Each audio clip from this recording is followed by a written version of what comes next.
Hello, hi. My name is Lucy Parry, and I'm a senior research associate at the Centre for Deliberative Democracy and Global Governance at the University of Canberra. And I'm delighted to get the chance to speak with you today. I'm sorry that I can't be there in person or even live online because at the time of the workshop I'll be busy sleeping. So here I am, but I'm happy to be able to talk to you nonetheless. I have also decided to go rogue and ditch the PowerPoint for this talk. So I really hope that just my face and voice are not too boring for the next 10 minutes or so. I'm going to try to keep it brief for that reason. So, one of the stated objectives of the Science of the Democracies project is to bolster democratic innovation. And based on some of the insights from my current research, there may well be a need and a use for a project like this in democratic practice. So, my current research is on deliberative integrity, and I'm primarily interested in the ethics and integrity of deliberative mini publics. So, these are structured, designed forums, usually with a random stratified sample of the public, and they're usually organised by professional practitioners and they're often commissioned by public authorities, although this is not always the case. And the Science of the Democracies project reaches way beyond this more narrow focus, so I just wanted to add in this disclaimer that this is where some of my insights are coming from. So as part of our research, we've interviewed so far more than 50 practitioners, scholars and policymakers, and one of the kind of emerging themes suggests that there is some concern that terms like deliberative democracy can get thrown around without substance behind them, and people are concerned that they might be appropriated or misused to cover for participatory processes that are poor quality or are instrumentalized or are just kind of carried out to provide this kind of facade of participation while decision making kind of behind the scenes stays the same, is unchallenged.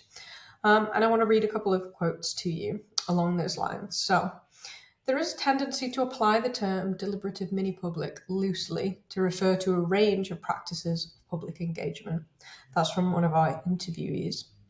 And the second quote comes from an article by Carolyn Hendricks and Lynn Carson, where they kind of map out potential trajectories for deliberative democracy. And they say consultants from various sectors could appropriate the deliberative label and promote services and products they can't deliver. So there is some concern about this happening. And the kind of the fallout or the implications of this is that these poor quality processes masquerading as deliberation could negatively impact their perceived legitimacy. Since, and this is another quote, if a process does not manifestly adhere to a sound procedure, policymakers and citizens alike will question its legitimacy and give less credence to any recommendations that may be developed. And that's from Tina Nabachi and John Gastel's book, Democracy in Motion. So that's the risk, that's the problem that might be happening here. And I see that the Science of the Democracies project could provide a valuable kind of terms of reference that could be used by practitioners and advocates of democratic innovations and participation to defend the substance of the terms that are important to them. And this is where we can widen the scope from my narrow focus on mini publics, because people who practice democracy, democratic practitioners, are of course not only professional practitioners, but also activists, students, and everyday people who uphold democratic and participatory norms in lots of different places and contexts. However, if Science of the Democracies is going to fulfill this role, we have to be aware of, as I see it, two key points. Now, the first is practical. The languages and contexts that practitioners work in vary widely and can be very different to the language of academia, political science, and political theory.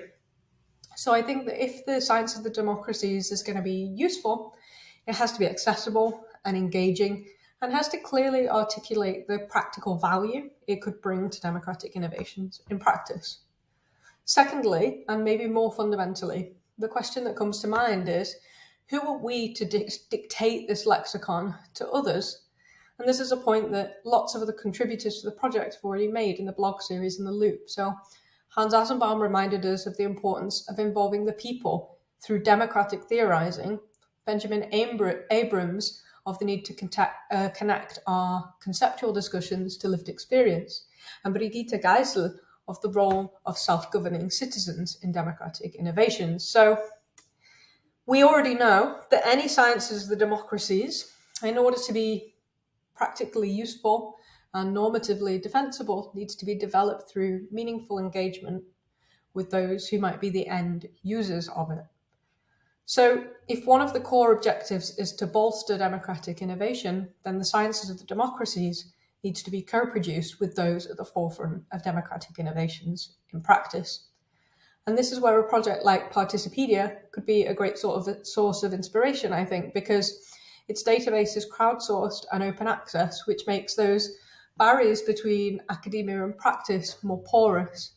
Now, of course, that comes with its own many challenges, but the team behind Participedia, in how they work, try to embody principles of equity, diversity, and inclusion, as Paul Emilianovich recently explained in his contribution to the blog series. And Participedia has also, I think, played a crucial role in expanding and enhancing our understanding of democratic innovations beyond institutions especially, which is something that I think that the science of the democracies is also striving to do. Developing a recursive relationship between democratic theories and practices can and should be a mutually beneficial experience.